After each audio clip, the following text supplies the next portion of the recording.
Greetings, beautiful people. You're listening to the Rewired Woman podcast, where you can eavesdrop on our girly chat and learn the science behind our random questions of interest. Join our conversations and follow us on Apple, Spotify, iHeartRadio, or wherever you get your podcasts. I'm your diabolical, insane host, Mads, and I'm here with my super cool bestie who likes to keep us grounded and on track, Kat. Hello. What are you drinking today, Kat? I'm drinking espresso with what was hibiscus cold foam. That sounds amazing. What are you drinking? Well, I got this epic rooster mug. That is an epic rooster mug. And I'm pretty sure it's from Venezuela. Ooh, culture. And it's containing a pumpkin spice chai latte with unsweetened vanilla soy milk. Oh, that sounds so good. It's very tasty. It's cozy too. You know me, a cozy bitch. Earthy. It's actually really good. It's so fall. Yes, I'm calling in the autumnal season. You are an autumnal person. I really am. I don't like anything less than I like summer. I don't really like summer. I like all the seasons for what they are. I guess they have a place, but I like when things are beautiful but dying. Like me. Like all living things. Yeah. Yeah. The fact that they're dying and will go away makes them more beautiful. So what did you dream last night? I don't remember. Do you remember any of your recent dreams? No, I'm living in the present moment. Okay. I'm sorry I'm not as cool as you. Okay, tell us your dream. What did you dream? You have one? No. I actually don't remember my dream last night either. But I know a recent dream I had. Did I tell you about this already with the frogs and the jello? I'm sorry, what? No, I had a dream recently that I don't remember the other context. The only part I remember is that there were 3 frogs stuck in jello and they couldn't get out. And I was trying to save them, but it was like jello, like it looked like jello, but I couldn't actually break it. So like I would try to open it and they were stuck in there. And they were like, help me, save me, and I couldn't get them out. What do you think that means? I have no idea. On another note though, my grandma did Reiki on me the other day and I had some really cool visuals. I saw a lime green cat that turned into a tiger that was still lime green. And then I saw a peacock with its tail feathered down, like in one long, beautiful tail behind it, still green. And then I saw a wolf. And it was also green, but it moved from like lime green to like an emerald green. I took it to mean like I'm in a big period of life transition, connecting with my intuition and my power, specifically the visualization of like the house cat to a tiger, being like stepping into my full power, not shrinking for anyone. In general, cats usually mean being comfortable being like alone, not bending to other people's will, connecting with your intuition and connecting with like witchcraft. Obviously, cats historically have a relationship with witches. So I think just stepping into my power, to my intuition, and to mysticism, green in general, can go with like the heart chakra, like healing. So yeah, it was pretty cool. I love that. Have you had any visualizations or hallucinations lately that you'd like to share? I had a visualization, but I don't remember it. So I'll let you know. I'll come back to me. What are we talking about today? Today it is September, Suicide Awareness Month. And because it is our very first episode together, this is kind of the topic that laid the foundation for our intense and deep understanding friendship.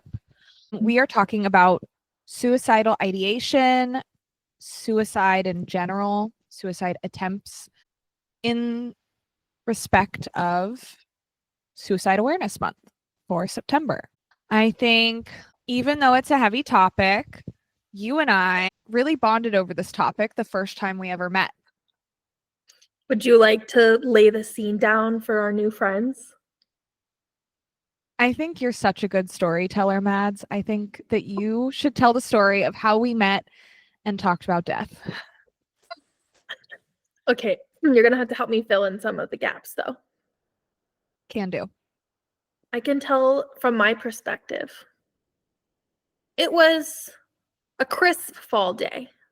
Not really. I think it was hot and it was the end of summer.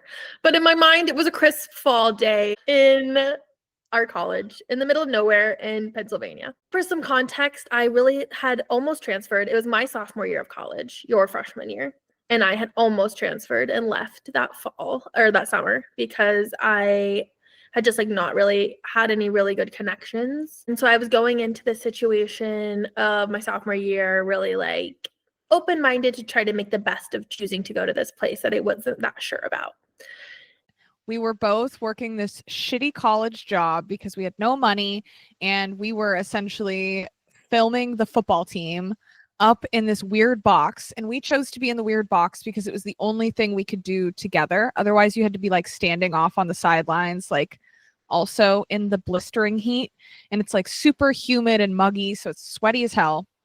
Anyways, we're up in this box and we're videoing on these shitty little camcorders the offense and the defensive lines. By the way, the football team sucks. So it is like incredibly boring. And I should say that I don't know anything about football and I am very uninterested in sports. Yeah, as you get to know Mads, you'll see that this is like the oddest job for her to have. But essentially, we're talking about all sorts of things. We probably obviously touched on sex within like the first 15 minutes. And that kind of set the stage for like, oh, we can talk about like faux pas, intimate ideas and thoughts and feelings. And then Mads just came out. Pretty sure the first thing you told me was that you wanted to break up with your boyfriend. Yeah. I was really unhealed then. Huh? I was really unhealed then. We both were. So we were essentially both undiagnosed people with BPD in a really hot pressure cooker. And we start talking about not wanting to die, but like just never having a really driving life force, and having like a very comfortable relationship with nothingness and the abyss. Yeah, I think it would be something like, you know, in those movies where the aliens come to take over and there's like this intense action sequence and planning to keep everyone from dying. Yeah, I don't really relate to that. I would just be like, please take me, kill me now. The legitimate first story you told me was essentially ever since I was a kid, I always thought I was going to die young and I never really thought about living. But yeah, that's how we became friends. We should also add to this that this whole conversation is being recorded in a camcorder. I do remember us being like, I really hope they never put the volume on. So early on, we established we don't care to live as much as it seems like everyone else around us does. That's a good way to put it. Maddie, would you give us a little bit of history on your relationship with suicidal ideation or this not luster for life? I think we kind of covered it in the intro story, but I just always, as long as I can remember, at least since I was 8 years old, about third grade, I remember being very aware of death. And what's really interesting about that is that I was a very sensitive child, and my mom was like an OG 90s helicopter almond mom. And so, and I say that because like I was not allowed to watch scary movies or be around scary things. So it's not like I had this stuff in my subconscious mind as a kid because of the things I saw. I just always felt very close to death, I think is the easiest way to put it. And especially when I was really little, it's not that I was like, oh, I'm gonna kill myself, obviously. I mean, maybe not obviously, but when I was very little, it wasn't that idea, like I'm gonna kill myself. It was more just this knowing is the best way I can put it, that I was going to die. Especially from like 8 to 15, I would say it was very much just this feeling I was going to die. And I would even write in my journal that like notes for people to find to like publish my story or to comfort my mom once I was gone. I don't even know where I got that idea. I guess like Anne Frank or something. And I'm not comparing myself to Anne Frank. I'm just saying little me was like, gotta leave something behind for people to read. very dramatic. And then definitely as I moved into my teenage years, I definitely shifted more from this idea of like, I'm just going to get murdered on accident or die, and more into like, oh, I could just do this myself, and got into the weeds a lot of how I could do it, but in a way that like looked like an accident and stuff. So it's just more to your point, Kat, that it was very normal to me, especially by the time I got into my early 20s, this really close relationship with the idea of not existing live was very a part of my personality, but covered up in really flowery, vivacious language and a positive attitude from the outside. So I also was really suffering alone, which is a big part of my story until, my early 20s. What about you? It wasn't that I felt super comfortable with it at a young age as much as I had a lot of adverse childhood experiences, let's say. I remember one of my oldest best friends tells me that I was super existential, and she remembers comforting me this one time. We're like outside sitting in her driveway and I'm bawling my eyes out. And I turn to her and I essentially go like, who am I? Like, why do I exist? Like, I just felt this yearning to be somewhere else. So it wasn't really that I was comfortable with the idea of death, because I had a lot of people die when I was younger.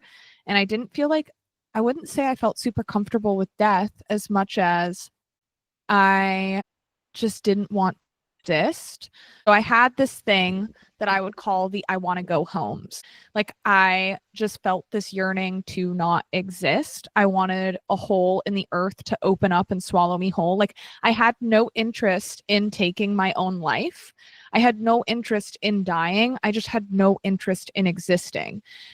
And that was kind of the suicidal ideation I experienced. And then I would see that as my stress would increase or like a negative event would happen, if I would go into like an emotional crisis, I would essentially become more willing to entertain actually how I would die.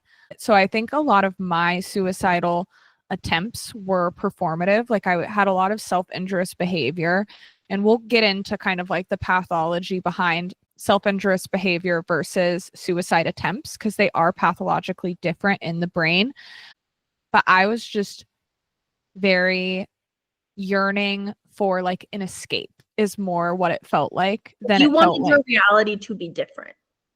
Yeah, not just that I wanted my reality to be different, but we've talked about this before, which is like I felt very resentful of having life, and I essentially had this idea that like I did not ask to exist and I did not ask for human experience, and I was just exhausted of feeling things and experiencing things because it felt like all of my dials were turned up. I was like absorbing, like I was overstimulated, Yeah. and I just wanted nothingness. And I took a lot of comfort in the idea of not existing. The idea of an afterlife horrified me because it meant my existence would go on in some way, and I just wanted consciousness to essentially end.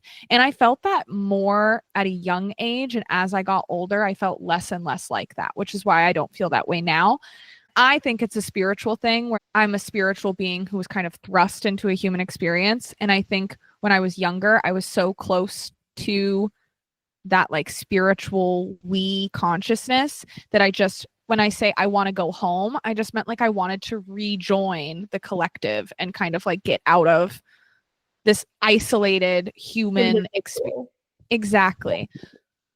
I mean, I co-sign everything you said. I think you put it really beautifully. And I relate a lot. I think it stuck out to me as you telling that story, even if like you and like your one of your childhood best friends. And I think it's affected me a lot as I get older to realize like I was very isolated. So even though in a lot of ways, I think we were like to sit down and like compare our childhoods, objectively, there probably were some like more difficult situations within your childhood of like what we would classify, right, as the adverse childhood experiences. But I think a really big thing for me was that I was just very alone. Like I never expressed these things to anybody really. I think they would come out sometimes, but I learned pretty fast that nobody wanted to hear that from me. and was just very like, you're so weird, you're so strange, like don't say that, you're not in reality. And I just did, like, I didn't have siblings, and I had a very practical type A mom, and I didn't really have friends. So I think it's interesting that, like, I think even you describing it, I'm like, oh, how you say it makes so much sense. And I like do not have those words to say it. But I think even getting to talk about those feelings from that time, like, did help you process it and accept it and understand why you were thinking that. And I don't think I had that awareness. I think I had the feeling, like the feeling you're describing of like, I wanted a hole to open up. The funniest thing I can remember is like after reading Twilight, I would just imagine being in like that meadow with like the flowers, and that like I would sink into the abyss of the meadow and just cease existence. And that definitely got me through high school, that visualization. So I actually got that visualization from talking a lot about it with my mom. I remember my mom was the most triggered by my suicidal ideation because of her own. I remember my mom went through a large period of suicidal ideation, but she did it away from us. But I remember she would threaten to hospitalize me all the time when I would have those crises. So like my personal experience with suicidal ideation was that. And I think I did not, like you, I did not have the awareness, even though I was communicating it to others. I did not realize how problematic it was because it felt so normal to me that when I would communicate it to others and people would like threaten to hospitalize me or I would lose friends over it, I had like no idea what was going on and why it was such a problem. It But makes me feel a little better. Yeah, I was strictly feeling, I'm just like, I've spent so much time now kind of like I over communicate and intellectualize all my emotions. So you'll be like, wow, that's such a great way to put your feelings. And it's like, yeah, that's not what it was like in the moment. I just can look back on it now and have analyzed it from so many different angles. Yeah. It's funny, or I don't know if funny is not the right word, but with our, why it's so interesting to look at our experiences, because mine was the opposite, where my mom was, and I should say my mom is a single mom. She was like a badass corporate girly. She was young, and she was so in that like, life is a gift, and it can be anything you want it, and like, you are having these feelings right now, because I would kind of tell her sometimes. I don't think she ever realized how truly bad it was, even though she would also threaten to hospitalize me and stuff. So maybe she did, I don't know, I have to ask her sometime. But at the end of the day, I felt really invalidated, right? Because I was like, you don't understand, and you don't understand how bad it is. And I just couldn't express to her how resentful I felt at her for making me exist, and then also trying to make me thankful and like it. But then also for me feeling guilty that I didn't feel like I had anything to be truly upset about. And I remember just like praying that something really bad would happen to me so that I could be like justified in my feelings of not wanting to be alive and being so sad, which I now have realized is a trauma response in its own, and not being like validated and kind of like emotionally neglected. But that's something we can go into another time. And then ironically, we end up having this like combined experience because we both then get diagnosis where this is just one of the many criteria. I was diagnosed with borderline personality disorder in 2017. What year were you diagnosed? 2021. Okay. Wait, no, because I think did I have my diagnosis when I saw you again at the winery after Armand? Yes. I did. Okay, so that would have been actually before that then. So 2020, 2019 or 2020. I don't remember. One of the aspects of BPD is the suicidal ideation, which is why we bond over this and why we found it normal, because it was a normal part of our experience. And that's kind of why we're talking about it from this lens first, is because you can only really approach a topic from like your personal experience. And we want people who have this sort of symptom to feel normal and to kind of normalize it, because in traditional Western psychology and self-help, it is very looked down upon and invalidated as an experience. And because it's invalidated, it's really hard for people to talk about. When you don't talk about it, your likelihood of acting on it increases.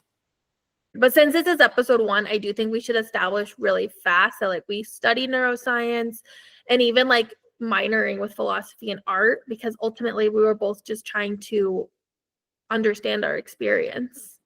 I mean, I think, at least that's for me. I can't talk for you, but I think that when I look back, I'm like, why was I so drawn to neuroscience and philosophy? It's like I ultimately wanted the validation from other people about what it meant to exist and why we do what we do and why people have certain experiences.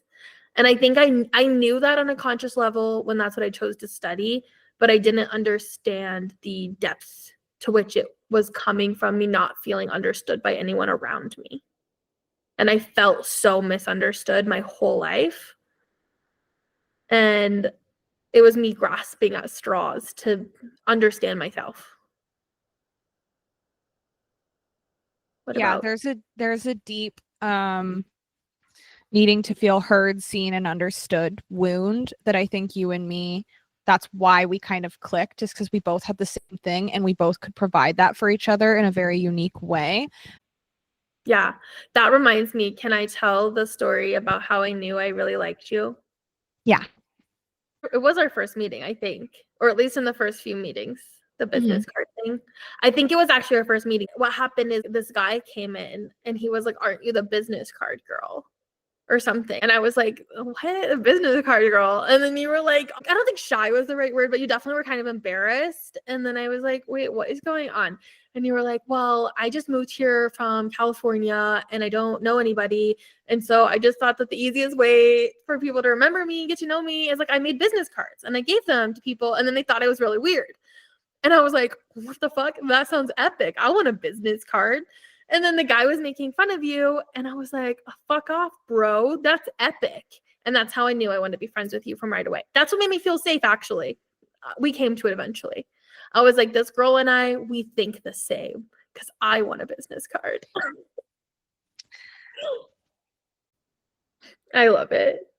So then we have all of this combined experience, neuroscience, our BPD, which we don't even know we have in common yet, and our relationship to death.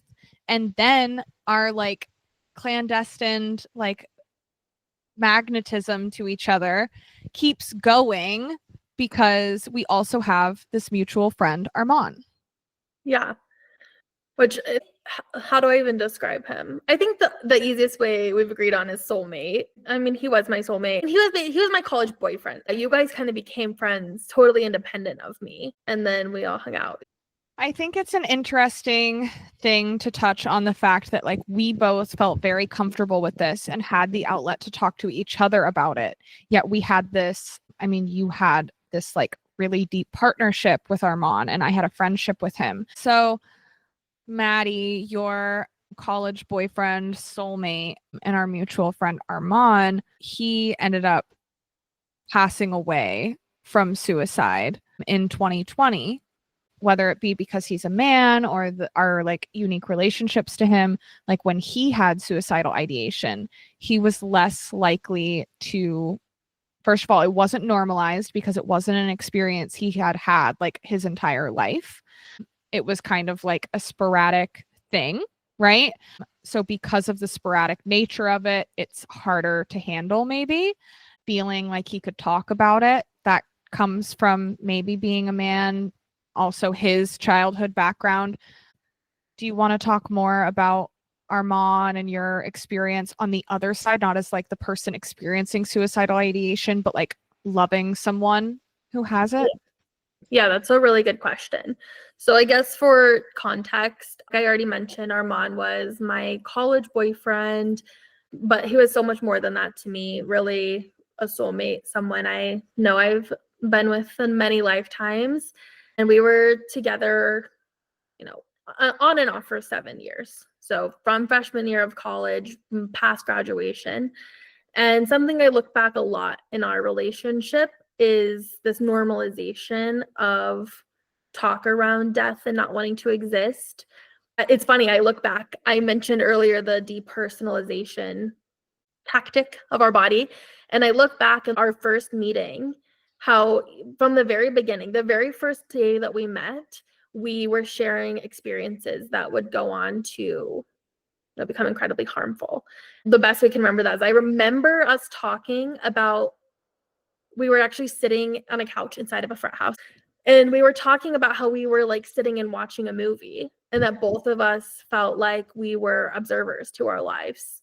And that it's interesting because from the outside, I think both of us were very confident, assertive people that general people looking upon us would be like, wow, those people are very intense and they have really high confidence and they get whatever they want in life.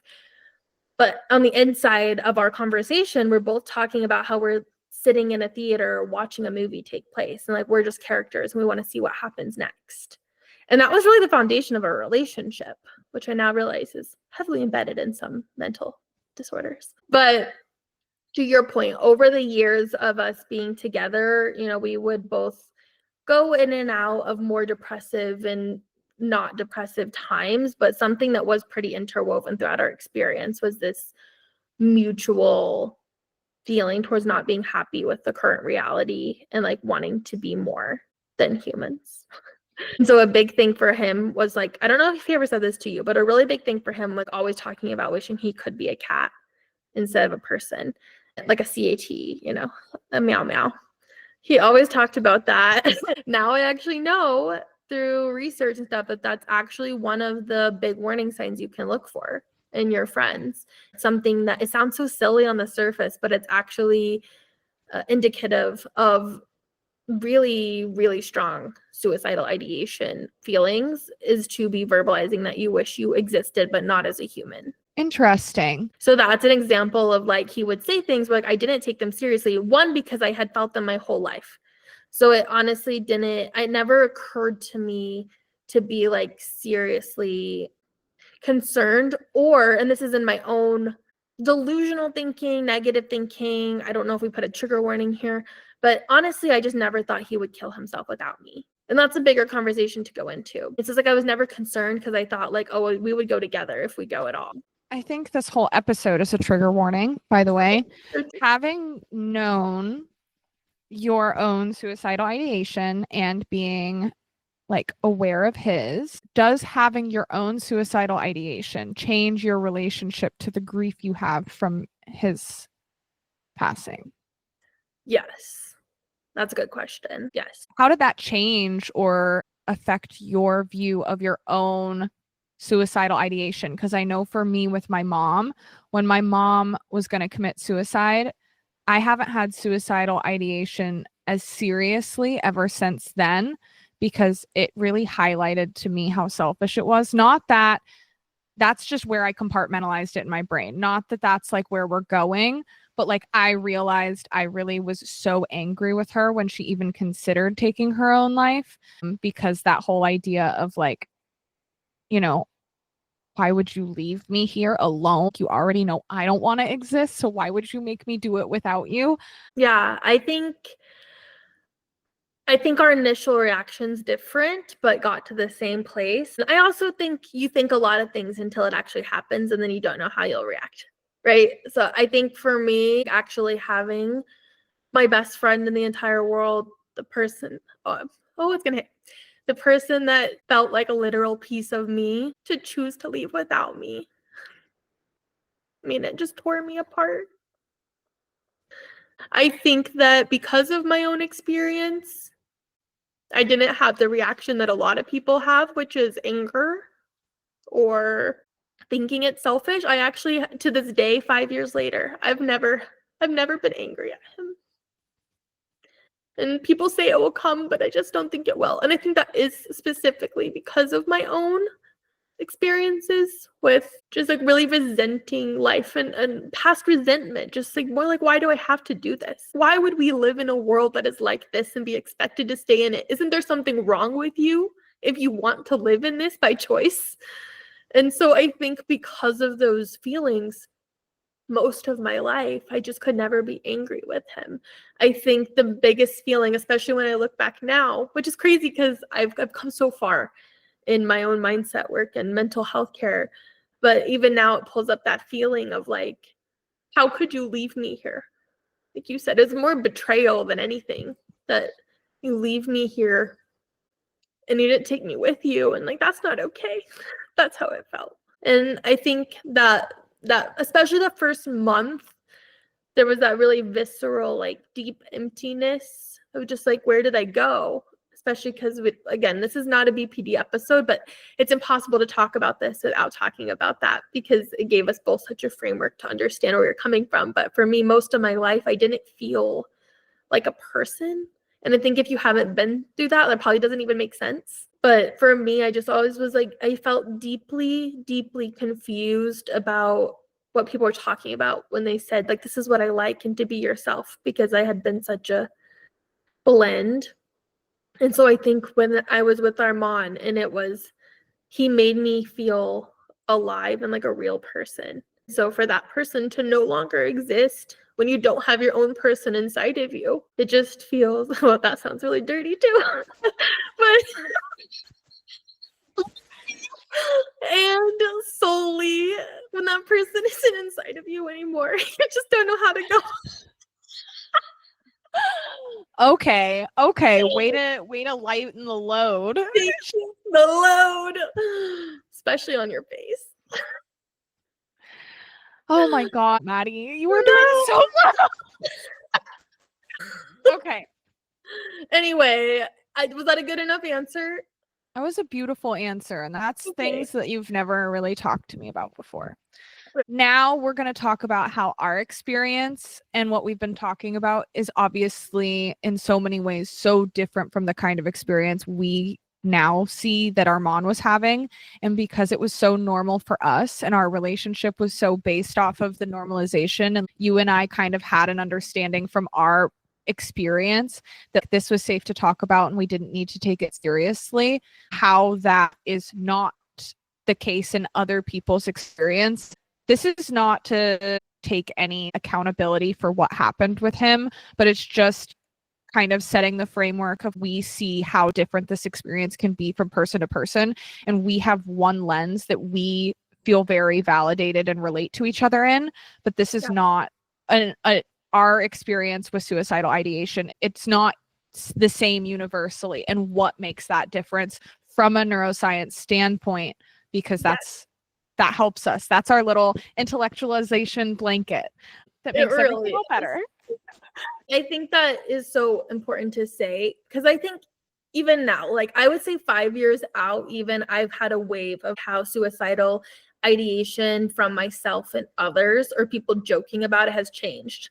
The first 3 years, if someone even made a joke of any kind, and you also become aware of how common they are. Literally, like, at least once a day, I feel like, between social media or in real life, you hear people make a suicide joke. And I think that also, like, it's a socio-cultural problem. I think now even more so with Gen Z, how a lot of people joke about suicide all the time. So when it's your personal experience, and depending on the kind of content you watch or your social media life, it can be so normal to joke about or think about suicide and not existing anymore. And I think that's extra why when I look back, especially at the last 6 months where Armand was alive, when I go back and read the messages now, I'll be honest, I'm literally horrified. When I go, I don't do it that much anymore because it's just not that helpful. But when I go back and read his messages from the last 6 months, it is actually horrifying. It also shows to me how your mindset does affect things, and why this kind of conversation is so important, because he was telling me things that are huge warning signs, and literally saying in text, I do not want to exist. I want to be dead. And that did not set off alarm bells in my head.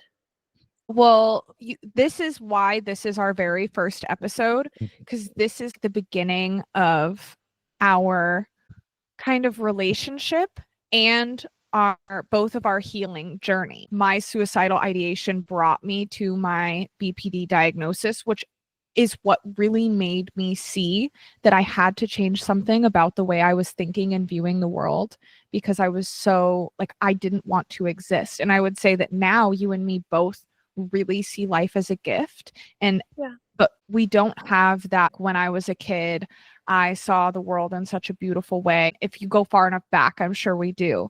But we both have this idea of the act of intentionally being happy and delighted and loving the little things and having positive thoughts about ourselves and others and our existence and our experience was all effort. It was a lot of effort. So that's why we start here, because this shows where we came from and the mindset we met each other in and were in our like formative years of life was like, fuck this. We don't want to exist. We have no gratitude for life. And so that's why we made the Rewire Woman podcast. Active resentment for life. Yeah. And that's why we are coming from this is we have been actively rewiring our mindset and our experiences and our perception of our reality because we had to. And this is one of those moments that really made you very aware of that. In a way, me too, because if I continue to resent my life like this, that is a very real aspect of the way I think and feel. Like I might as well. I don't know if that's the right wording, but you know what I mean? I feel the same way. And I think how you just worded all that, why we are here, was so beautiful. And I think it actually put into words on a more relevant to everybody way of why this is important. But specifically for Armand, like obviously I said, the first 30 days is, I want to be clear, I was not over it in 30 days. But the first 30 days is when I really had this really just deep, dark, I'm in a hole I will never recover feeling, and really leaning into that sense of betrayal, sense of sadness. I just want to go to, I can just do it too. If anything, it made it more real to me, right? I think that moment actually moved it from, oh, this is just something you think about, to like, oh, this is something you actually could choose to do. Literally in the next hour, you could like also be gone. It made that really real for me in a way that hadn't been before. And then I think that acceptance of this can really truly happen, and it literally did just happen to part of you, that it gave me this clarity that I had never had before, that because I was able to step out and see my best friend and be like, if he would have changed this, and this, he would have been so much happier because of what he told me, because of what I knew about him. Like I knew if he could just have changed these thoughts, these behaviors, this place he was at in his life, he would have been so much happier and he could have been really happy. And then that literally opened up the spot in my mind that was like, you could do that too. You're not happy and you resent life because you're not actually pursuing what you really want. And you're not even acknowledging to yourself what you want. You feel like you don't want anything because you don't have a person. But it gave me that spot to, like you said, actively choose what to do instead. And that's when my whole life changed. And kind of like your aha moment of, who do I want to be? What do I want to do? How do I want to spend my time? What do I need to change to be that person? This was that moment for me. Yeah. I didn't have an aha. Mine was much slow going, but this is just one of those stops on the way. Something I always really attributed, like my suicidality, something I used to normalize it, was the Freud idea of the death urge. Now there's been research done on the death urge. They call it the death drive. So there's all these drives that kind of motivate human behavior. Freud argues that there's like a pathological, essentially he says that the death drive manifests as aggression, self-sabotage, or repetitive negative patterns. So these behaviors that he attributes to the death drive. And so a lot of the research done on the death drive is done on things like masochism or gambling, because they consider these auto-addictive, meaning that you're addicted to a negative behavior, but it doesn't have that chemical introduction, right? Because you can't look at drug addiction.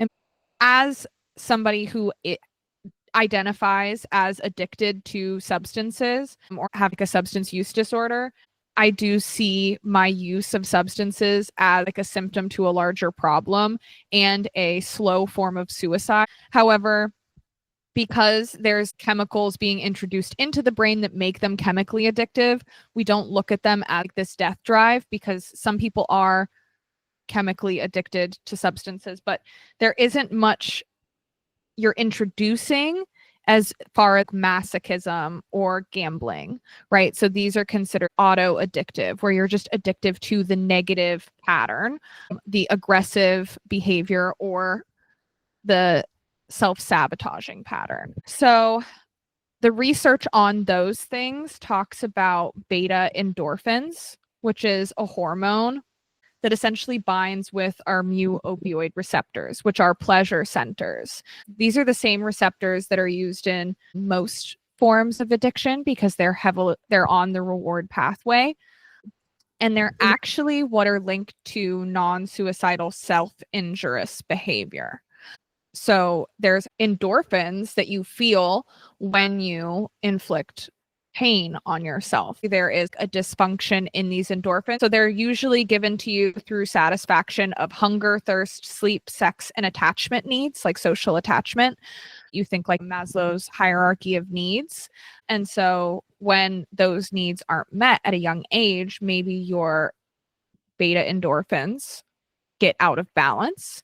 And so does your 5-HTP, one of the precursors to serotonin. That could be linked to, I don't know that it is, but that could be linked to depression and this desire to hurt yourself or cause pain or have self-sabotaging behaviors. Even what you were saying about the violent stuff, I was like, oh, that makes sense. Because he definitely had some violent tendencies, not directed like at people that I know of. So, and also because when you talk to people that have a history of self-harm, a lot of times it is within the context of like, it made me feel better. Mm-hmm. Well, I also think it's interesting that the rate of men who die from suicide is much higher than women.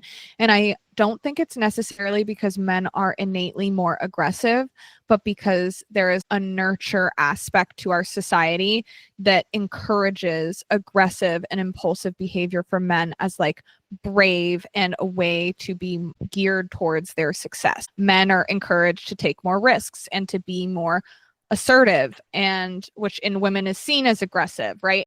There's just a lot of pressure into those behaviors, even if they're not innately present. Yeah, that's a really good point. And that if someone sees a man acting out in those ways, they might not really be that concerned or think anything of it. Whereas if you see a woman displaying those same behaviors, like you said, oh my God, calm down. You're being so aggressive or whatever. Mm-hmm. That's interesting. I did see when we were kind of like looking over some of this research out there, there definitely is an overlap between mood disorders, specifically bipolar and major depression, where you're more likely to have suicidal ideations. But a lot of that research wanted to be very clear that even though it's like something like 90% of people with mood disorders have suicidal ideation as well at some point in their lives. Usually it's actually not chronic. We're actually very unusual. I found in the research that we've had these chronic long-term suicidal ideation patterns because it's actually incredibly atypical, apparently. So what is the age range typically for these ideations? I actually didn't see anything that gave a specific age but what I think what was more important than age is that it's usually short-term and sporadic or only once or twice and not necessarily long-term. And that's why I think it is one of the criteria with unborderline, because I think that's a unique thing for it to be lifelong, independent of age or maybe even external circumstances. Did you see something on a specific age group? I saw that it usually begins, this idea begins in adolescence, late adolescence, so like teenage years, right around puberty, at the onset of this kind of ideation beginning, which is why I think there is, a higher, it's the second highest leading cause of death from people ages like 10 to 24 or 27, but suicide is like a second leading cause of death for people between that age range. And I think that's why this kind of conversation is so important to have, because I think it's easy or normal for people to be like, hear suicide and get really antsy about it and want to walk away. But if we think about how much anxiety we have of teenagers doing all sorts of behaviors, and this is the second most likely way that they would die, I think it's really important that we get more comfortable in noticing these behaviors in other people and ourselves and how to talk about it. Because as we'll talk about later, it's a huge way to prevent something actually happening. So I don't know if you said it or not, how did Armand passing make you feel about your own relationship with the death urge? And I guess, how do you feel about it now looking back? I felt very numb at that time. I was in the throes of my alcoholism, so I'm not even sure that I was really processing it. I felt really guilty. I think I look at it differently now. I've come to acknowledging a lot of privilege in my life in order to recognize that the desire not to live was a privilege that I was kind of given.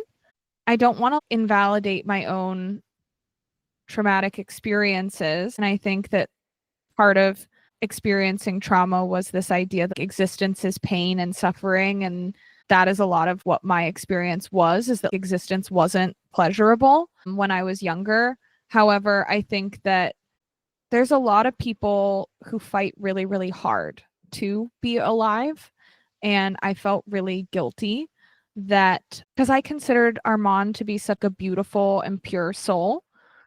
And so I guess I felt survivor's guilt, especially because I'm not sure how much he thought about cynicism or these philosophical and existential ideas until college. And I felt I like, don't think he literally thought about it at all until us. yeah. And so it's like this idea that I've had people essentially say that I've corrupted their optimism by kind of my focus on cynicism and negativity and poking holes in what's wrong in society and the world. And then linking that to, this idea of like, why would you want to exist in a world of so much pain? Normalizing that in others and not realizing how dangerous that idea is. I guess I just felt a lot of guilt. Did you feel like you were actively having those conversations with him, or had in the past, you mean? No, not necessarily. I don't think it was personal to him. I think it was just the idea that he was such a positive presence in my life. It was much easier for me to see that other people's existence was a gift to me. And therefore, my existence is a gift to others. And I didn't necessarily see it that way, but just experiencing life is about connection. And I don't think I ever felt that way before because I didn't feel super connected. And him being somebody I was really connected to and then leaving, and somebody you were really connected to, and then, going to a funeral for somebody who was so young, somebody who I talked about our dreams and aspirations, somebody I looked up to, somebody who saved my life more than once, somebody who took the time to love me when I couldn't love myself. I don't know. It made me feel really guilty, I guess. I know for a fact he's sitting here with us listening to this, and he's like, yes, ladies, I taught you so much. I selfishly wanted him to receive my love and for it to make a difference. And it didn't. And when I realized that I was essentially depriving that of other people, there were all these people showering me with love. My parents, my friends, my partner, Armand, right? They were showering me with love, and I was essentially being ungrateful and just kind of like, fuck you, I want to die anyways.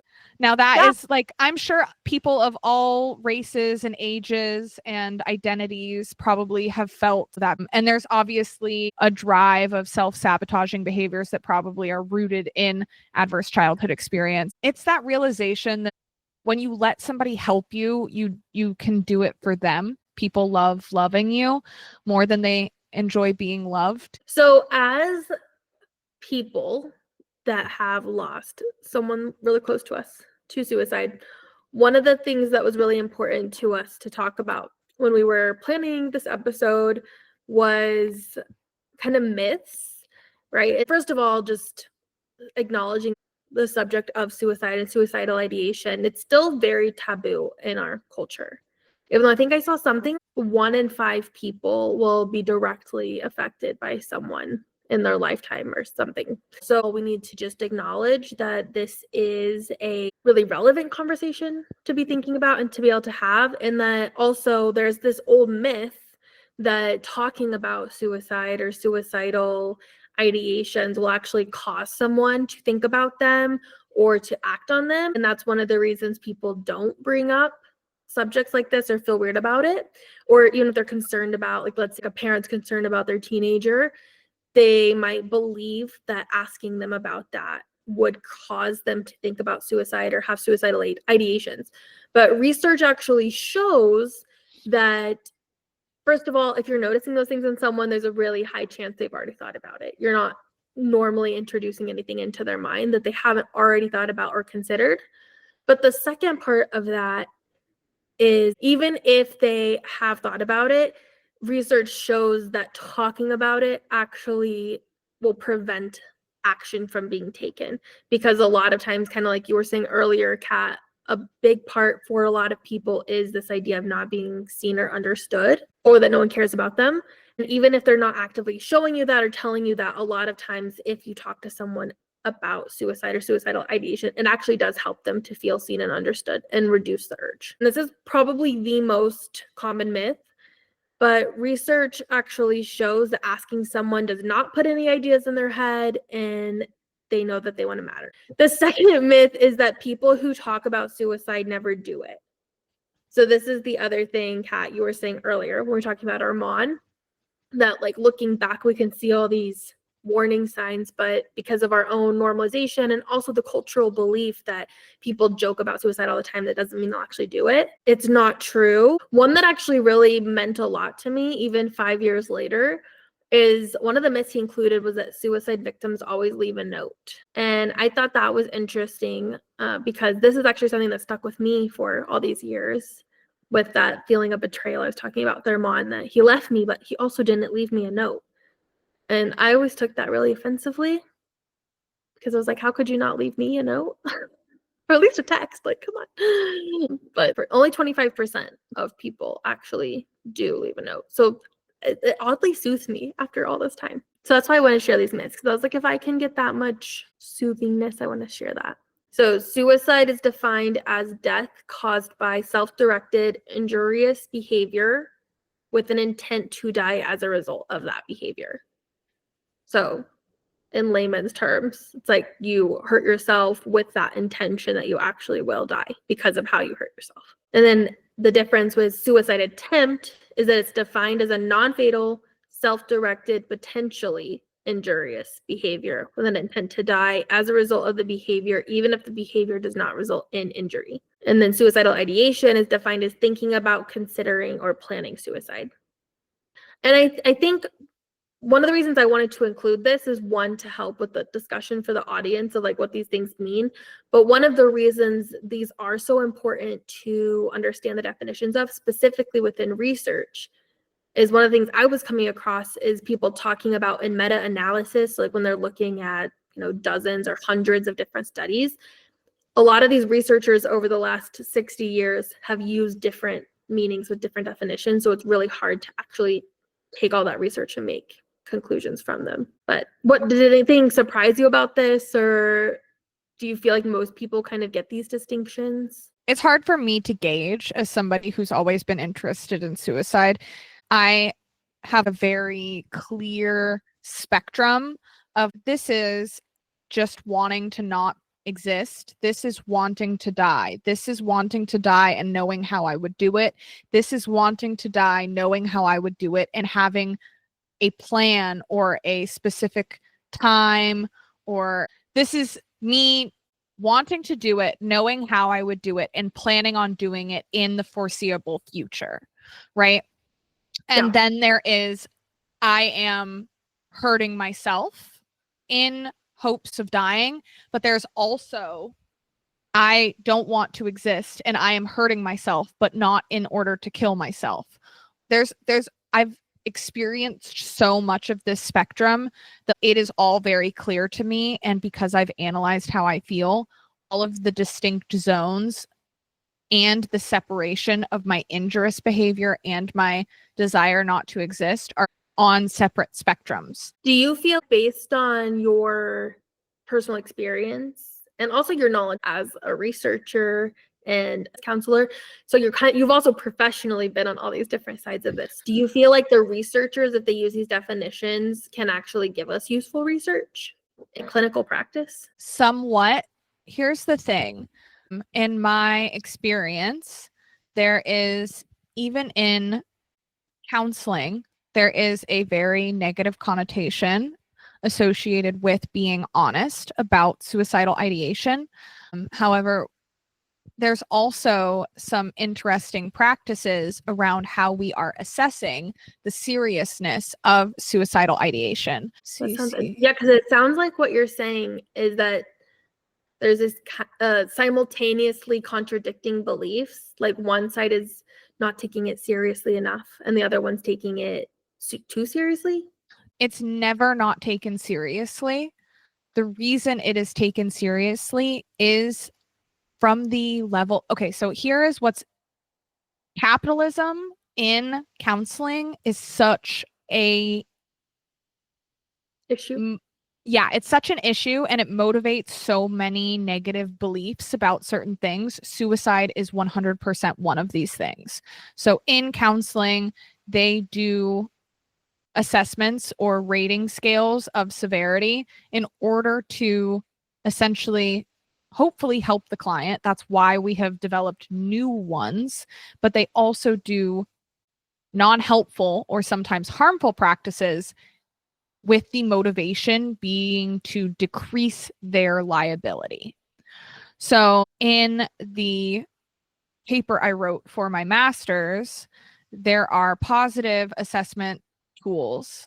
The Columbia Suicide Severity Rating Scale is a pretty good tool because it separates essentially ideation and ideation with a plan and ideation with a plan and intent. So it separates all of those things in order to assess the severity of somebody's suicidal ideation. However, there is a lot of practices in these facilities to essentially, when there is any form of rating or severity, like if the severity is moderate or high, to essentially just hospitalize. The issue with this is that the people who are most at risk of fatal suicide attempts are people within the first 30 days of discharging from any inpatient psychiatric hospital, emergency department, anything like that, where they were just there for suicidal ideation. I think a lot of that has to do with discharge planning and like available resources. So they're doing these things called safety plans. Safety plans are very beneficial in decreasing the risk of harm from suicidal ideation or suicidal behavior. When somebody has ideation, you essentially do a safety plan, and that looks at all of these resilience factors and warning signs and triggers and helps the client like self-identify them and essentially create a plan on how you can work against them. But they also do this thing called a no harm or a no suicide contract, where when people essentially say that they have ideation, they also have them sign a contract saying like, I will not kill myself. And that can either, it does nothing or it causes more harm to these people because it essentially makes them feel exactly like what it is, which is like, I'm now a liability to this company because I want to kill myself. Like, I feel like just another number. Like, it can be harmful. So yeah. I wasn't trying to laugh because it's not funny, but it just made me think like I'm just thinking about myself in like the height of those moments. If someone was like, now sign a contract, you're not going to kill yourself. I think that would, yeah, I wouldn't have not liked that. It's hilariously dark that I'm seeking help from people when they go to counseling and they say they have suicidal ideation, and then their counselor is essentially like, I can no longer see you. Yeah, that is now, or I literally think don't take you seriously. Yeah, there's now like a lot of stuff going on to prevent that. There's a lot of requirements around using regular screening and safety plans in order to prevent the risk. But is that something that we could like we could make a little safety plan guide?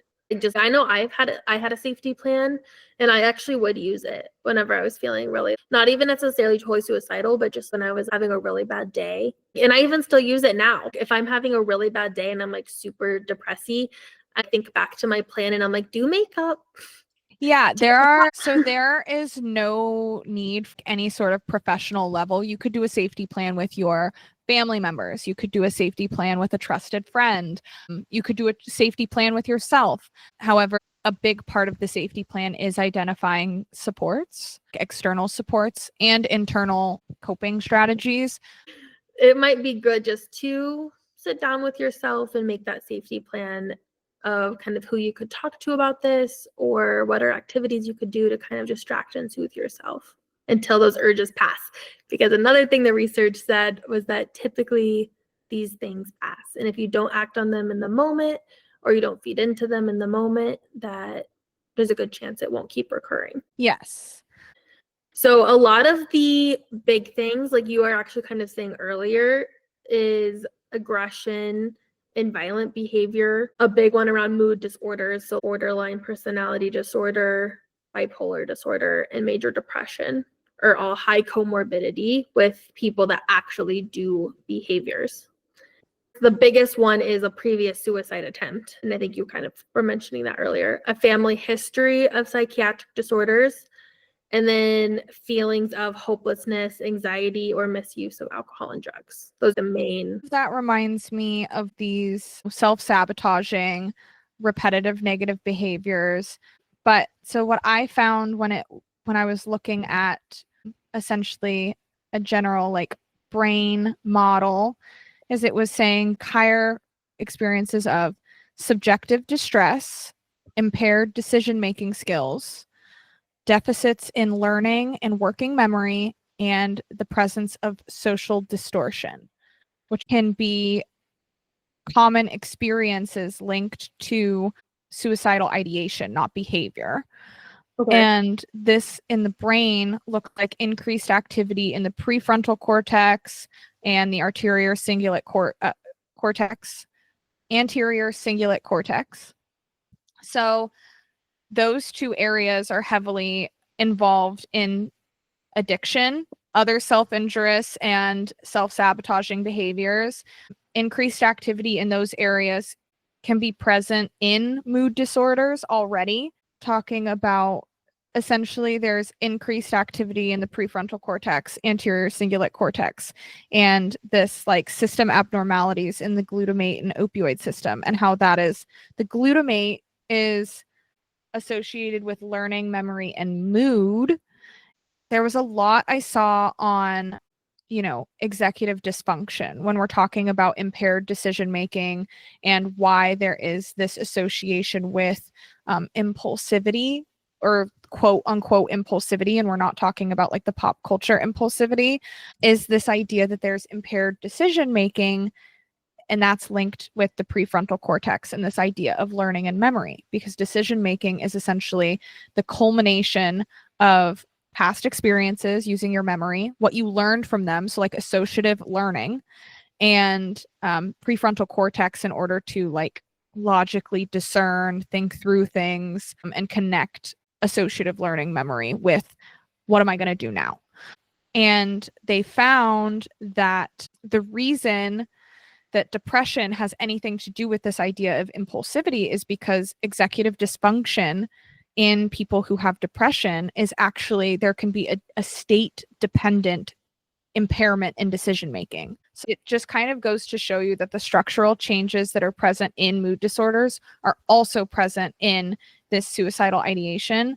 So there are structural changes in the prefrontal cortex, the anterior cingulate cortex, and it says there are dysfunctions in the serotonergic system and noradrenergic. It also says there are system abnormalities in the glutamate and opioid system. And glutamate is like the largest excitatory, or like the most abundant excitatory neurotransmitter in your brain. And it is known for dealing with learning, memory, and mood. But I would think that people who have essentially any sort of cognitive impairments, I'm pretty sure there is research on the fact that if you have a traumatic brain injury, you become much more likely to have suicidal behavior. I'm almost positive suicidal ideation can be linked to traumatic brain injury as well, because of this damage to very necessary brain structures. That makes sense. And everything you just said, kind of talking about from a structural point of view, how your brain actually changes with these different circumstances or the genes, and that causes these mood disorders and possible suicidal ideation. I think So, there's also stuff to be said about the fact that those regions also modulate or contribute or like are partly responsible for things like learning, memory. Like it's not just executive dysfunctioning. I think it's also the social distortion. There's a lot of aspects, and I think all these aspects kind of all sit in these similar brain regions, and like the perfect amalgamation of them can. with the social distortions, what do Mhm. you can you explain more of like what that means for me and the audience? Yeah. So this is something, I guess I'm explaining this from personal experience, but you'll see it like present in mood disorders, essentially, or depression. Social distortions are like thought distortions or cognitive distortions, right? They're essentially these ideas that are not based in reality or objective reality, right? They are subjective reality, and they're essentially distortions that fit a certain narrative. So social distortions could be like, nobody wants me here, right?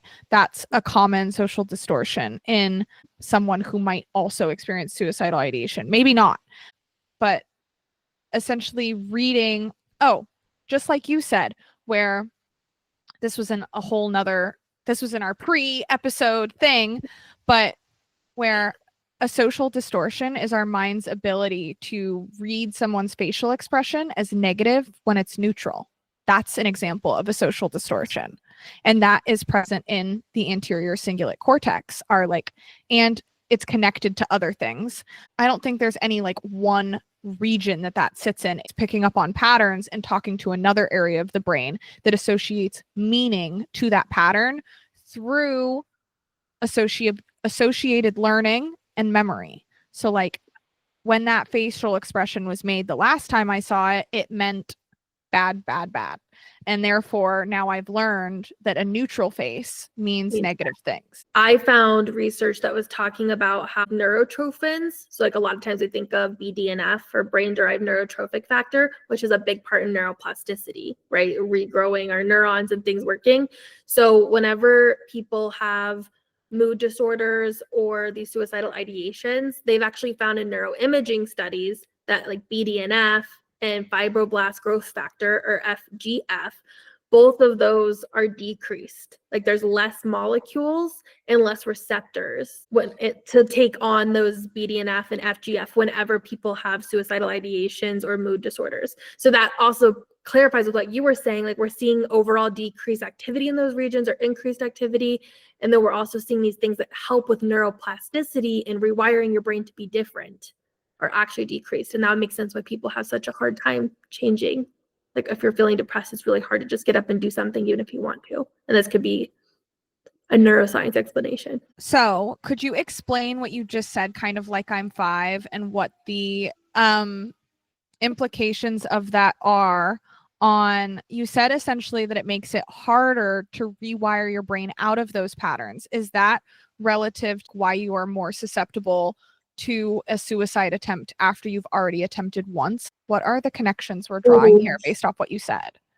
So, but what I was saying is there are these molecules, right, that play a really big role in neuroplasticity, or the idea that our brain can change is the easiest way to put it. We've all heard that saying, The neurons that wire together fire together. people saying if you do it a lot of times, that's the pathway your brain will make. We have this ability called neuroplasticity, which means that our neurons are the little tracks in our mind that makes decisions of how things happen, where things go. We can actually change that pathway.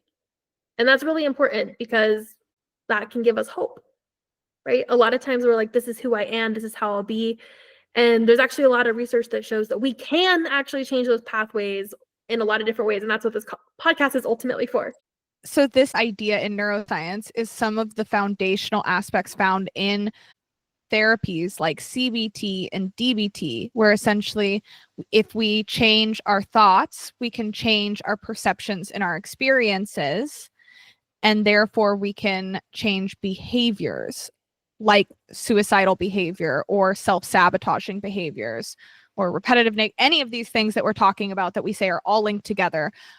Yeah, and that ultimately whatever we believe in and think about and take action on is kind of in a loop with our brain. So the more we do those things, the more we affirm this is important to us, and we keep working those areas in our brain, which get stronger. And basically what this research was saying is that part of what helps create those new pathways are these little molecules called BDNF and FGF. So these are molecules that help your brain have, let's say, the energy to make those new pathways.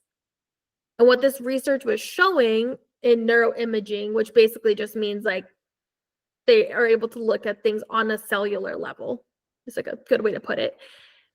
In people that have suicidal ideations and actions, they did not distinguish it, which isn't great. But in this research, they just said, the etiology of suicide and mood disorders. In both of these groups of people, they see less of these BDNF and FGF molecules and also less receptors. So their thing of like why people get so stuck and have these kind of continual loops around suicide and mood disorders is that they keep having less and less ability to change, essentially. I think that that's really interesting.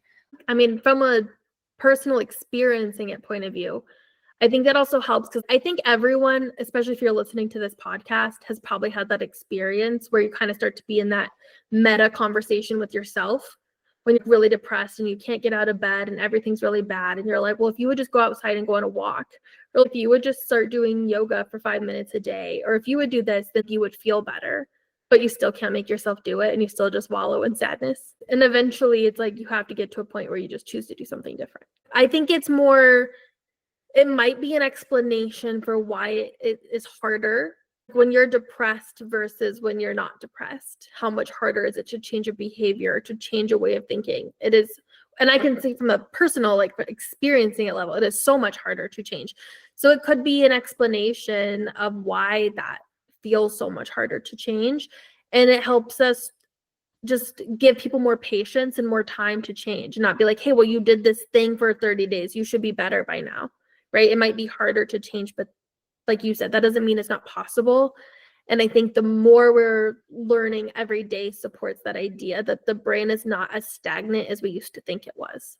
So even if temporarily or whenever you're depressed, maybe you have less ability, but the more you practice having that ability, like you said, it becomes like a positive reinforcement. Like you make more of the molecules, which gives your body the ability to make more receptors. And then eventually you get back to where you should be. So there's this idea that cognitive load, the more negative you're feeling and the more negative thoughts you're having, they're essentially proving with science what we feel intuitively, that it takes so much energy to be negative that you actually are worse at making decisions when you're depressed. And there's an impairment in your executive functioning. So essentially this idea that, you have the logical thought, like, I'm so depressed and I'm laying in bed, and if only I could, smell a rose and sit in the sun for 15 minutes, the thing that they see on, your self-help Instagram or TikTok, which is like 15 minutes of sun first thing in the morning, right? Why you don't do that is because when you're depressed, you have so much more cognitive load, and your ability to make that decision or act on that decision is impaired due to being depressed. It's like you're literally shut down. Yeah. And there's so many other aspects of this, like your nervous system and dopamine and serotonin. There's so many other things that, like, this is so interconnected. It's hard to really say, like, this is the one thing you need to know to make this better. Yeah. As someone that loves to read about what's happening to my body biologically or even on that molecular level to explain a feeling, I think what I take it from important from this is that it can help almost release the taboo. Like you're just like a bad person, or you've made bad decisions, or you can't just be strong enough to choose to be happy. Having this scientific research, yes, it helps us like think about treatments and help. But I also think just as humans and living and being in community with other people, it's that we kind of are built from the inside out, and that someone's not saying that you think this, but it can be a way to understand. It's not just someone is bad or weak, or you're not bad or weak if you have these thoughts. Like something could be happening with you on that brain level, and you can just train your brain, which we'll talk about in the next episode, on how to help reduce these thoughts or beliefs, or even take action or help other people. But like you can change from the inside out. Yeah. So your brain is a muscle. It's not actually made of muscle, just to be clear, but we think of it like a muscle with this idea of, neuroplasticity and CBT and DBT ideas, that what you think and the way you use your brain, the ideas you have, really do affect structurally what's going on. So if you have family history of mood disorders or suicidality or depression, medicine can help overcome some of these things and make it easier for you to reinforce positive thinking. This is really just to give an idea to those of you who have experienced suicidal ideation, injurious behavior, suicidal or not suicidal, that first of all, you're not alone. There are plenty of people who experience it and live to tell the tale. It's okay to talk about. There are people who it's chronic in. There are people who it's not chronic in. And if you know somebody, like being a safe space for them to talk about it, if this has affected you, it's just kind of to get us thinking and talking about this at a time when it's so important. And I think, next time we've got to talk more about the stigma, who is most affected by this, especially with, trans youth and men being more, susceptible to fatal attempts, and kind of the steps you can take in your community and in seeking treatment, and the steps you can take personally, internally, to rewire your brain, neuro hacks to change, because we do have the power to. At least that's what our podcast is based off of, is this idea that we have the power to train these brain muscles, these brain areas, to change the structural. We have the ability to change the structural makeup of our brain in order to strengthen things like our prefrontal cortex. I mean, our brain is such a changeable thing. And I think there's new research out that says that men's prefrontal cortex doesn't fully develop until they're 40, and women's not until they're like older 20s, when before it used to be 21, which is just not true. So we are learning new things about this all the time. I think the takeaway from this is that there are parts of our brain that especially have to do with executive functioning, like you said, reasoning, making decisions, planning, and that those regions are primarily affected in people with mood disorders and suicidal ideations and possibly attempts. Yeah. Well, Kat, I feel like I've learned so much, and I hope you have too. I feel like you really showed me a lot this episode. So if you guys enjoyed listening, leave us a review, write me out. Seriously, it's a rough time out here as up and coming podcasters, and reviews help get the word out to new listeners and to help us grow with and for our audience. If you have any topic suggestions, please reach out to us via direct message at our Instagram page at Rewired Woman Pod. We appreciate you for supporting us. Come back next Wednesday, where we get into the second part of suicide, talking about stigma, the real neuro hacks, because we talked a lot about how your brain is working against you. We want to flip that right around. But anyways, love you. Love you. Bye. Bye.